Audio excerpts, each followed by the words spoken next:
जगतसिंहपुर जिला बालिकुदा थाना सम्मुख एबीसी हस्पिटाल रे नाबालिका झील को हस्पिटाल कर्तृपक्ष शारीरिक और मानसिक निर्यातना देउथबा घटना नाबालिका झीर बापा बालिकुदा थाना रे अभियोग करबा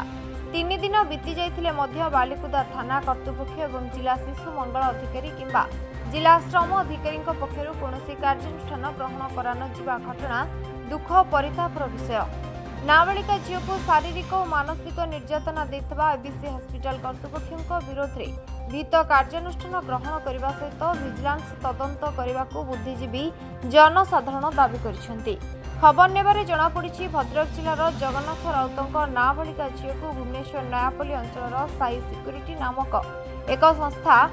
नर्सिंग ट्रेनिंग एवं नियुक्ति देवाकू प्रतिश्रुति दे परवर्ती समय जगतसिंहपुर बालिकुदा ठारे एबीसी हस्पिटाल रे नियोजित करा जायतिला। हस्पिटाल कर्तृपक्ष नाबालिका झील को स्वीपर कार्य नियोजित करने खाइबा को न देवा एवं शारीरिक मानसिक निर्यातना देवा घटना संपर्क में जगन्नाथ बालिकुदा थाना रे अभियोग करथिले। बालिकुदा थाना पुलिस एबीसी हस्पिटाल चढ़ाऊ करी नाबालिका झील को उद्धार करी अभिभावक जगन्नाथ जिम्मा देथिले। घटना घटिबा 3 दिन बीती जाइथिले मध्य कोनोसी कार्यानुष्ठान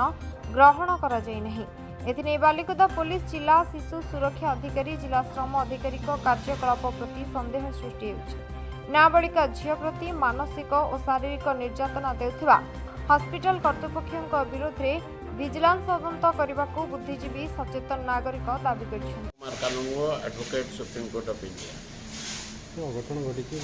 अभियोगकारी किए किए अभियोग कर झीर बापा सी झीर बापा कौटी भद्रक जिले में सी अभियोग कले थाना आसिक पूर्वतन एडीएम महेश्वर प्रधान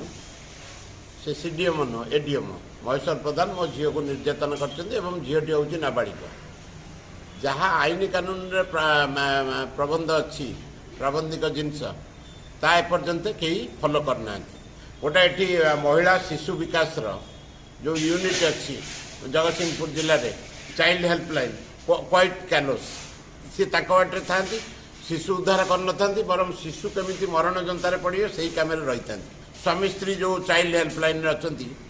न कहवा भल। सेकेंडली वर्तमान जो अभियोग उठी एडीएम पूर्वतन एडीएम डॉक्टर महेश्वर प्रधान विरुद्ध में सी बालिकुदार अधिवासी नुहति सी ये बहुत दिन है चाकरी करते ये घर द्वार कर रही जो प्रासंगिकता रही ये जो शिशु को निर्यातना से देइचंती यौन शोषण करिसंती कि आउ कौन एडजेक्टिव नागुची आपत्ति अभियोग ता उपर विधिवत तदंत है कि बापा तार गरीब लोक पिला को छाड़ी नर्सिंग पाठ पढ़ाई सी आसी गोटे घर नर्सिंग होम रे जनकर चाकराणी भाव कम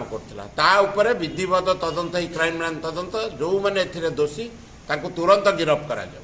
एवं जिते प्रकार दफा अच्छी चाइल्ड प्रोटेक्शन उपरे से दफा लगेवा सहित prevention of corruption prevention of जो पोक्सो एक्ट अच्छी draconian law that should be imposed upon anybody those who are involve नहले आगामी दिन में ये जो शिशु अत्याचार शिशु मानक ऊपर बढ़ी चलो सी गोटे नाबालिक झील एपर्यंत सठिक कथा पिक्चर को आसुनी एवं यहाँ कभर अप करने ये कथाटा को निज भितर आपस समाधान करने बहुत उद्यम होपर आम मुख्यमंत्री को गोटे चिठी लिखू राज्यपाल महामहिम राज्यपाल को भी चिठी लिखू तापर जिते गुड़े स्टेप नवा कथा आम निश्चय नबू। शंकर दास सभापति दलित विकास परिषद जगत 4 दिन तले एबीसी हॉस्पिटल देखो 3 दिन तले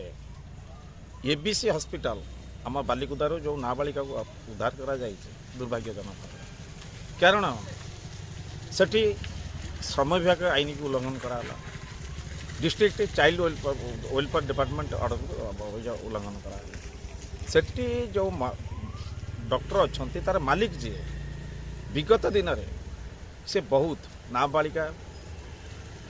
जो भ्रूण हत्यार संपर्क अच्छा विभिन्न समय भी आंदोलन देखा दे किंतु जेहेतु पैसा वाला लोकटी चपिकी रही बहुत दिन पर लोकलोचन को आसे नाबालिका अपहरण नाबालिकार जो बापा जी गोटे बढ़िया अभियोग आनी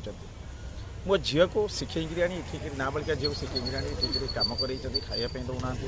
ଅଇଁଠା ବାସନ ମଜାଉଛନ୍ତି, ଅଇଁଠା ଖାଦ୍ୟ ଦେଉଛନ୍ତି, ଗୁରୁତର ଅଭିଯୋଗ। ତେଣୁ ଆମେ ଡିମାଣ୍ଡ କରୁଛୁ ସେ ଏବିସି ହସ୍ପିଟାଲକୁ ତୁରନ୍ତ ବନ୍ଦ କରାଯାଉ। ତତ୍ ସହିତ ସେ ବି ତଦନ୍ତ ପରିସରକୁ ଆସିବା ଦରକାର। ଖାଲି କି ମାତ୍ର ବାଲିକୁଦା ଲୋକମାନେ ନିର୍ଭରଶୀଳ ନାହାନ୍ତି। ଆପଣଙ୍କର କେନ୍ଦ୍ରାପଡ଼ାଠୁ ବାଲେଶ୍ୱର ପର୍ଯ୍ୟନ୍ତ ଝିଅମାନେ ଆସୁଛନ୍ତି ଗର୍ଭପାତ କରିବା ପାଇଁ। ଯେହେତୁ ଗର୍ଭପାତ ତାଙ୍କର ଯେଉଁଗୁଡ଼ାକ ପରମିସନ୍ ଅଛି ନା ନାହିଁ ସେଇଟା ପ୍ରଶ୍ନବାଚୀ ଆସୁଛି। ତେଣୁ ଆପଣ ଦୃଢ଼ କାର୍ଯ୍ୟାନୁଷ୍ଠାନ ନେବା ପାଇଁ ମୁଁ ରାଜ୍ୟ ସରକାରଙ୍କୁ ଅନୁରୋଧ କରୁଛି। ଏଇଟା ଗୋଟେ ପ୍ଲିଜ୍ ସେ ଗୋଟେ ଏଇ ଯେଉଁ ବାହାନା କରୁଛନ୍ତି ସେ ସିଡିଏମ୍ ଏକ୍ସ ସିଡିଏମ୍ ଯିଏ ଅଛନ୍ତି ସେଠି ଯେ ମାଲିକ ଯିଏ ସେ ଅବଗତ ଅଛନ୍ତି ନାବାଳିକା ବି, କାରଣ ସେ ତାଙ୍କର ସ୍ପଷ୍ଟ ଭାବରେ ବିଭିନ୍ନ ଗଣମାଧ୍ୟମ ଦେଇଛନ୍ତି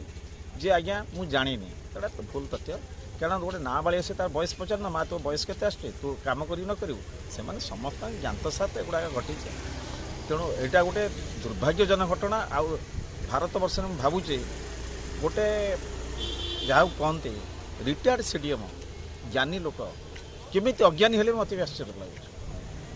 କାରଣ ଇଏ ତ ଏଇ ଯେଉଁ ଗୋଟେ ଜଣେ ଠିକାଦାର ହେବା କି ଅନ୍ୟ ହେବା ଅନ୍ୟ ପ୍ରକାର ଗୋଟେ ଜ୍ଞାନୀ ଲୋକ ଯେଉଁ ପ୍ରକାର ଭାବରେ ଗୋଟେ ନାବାଳିକା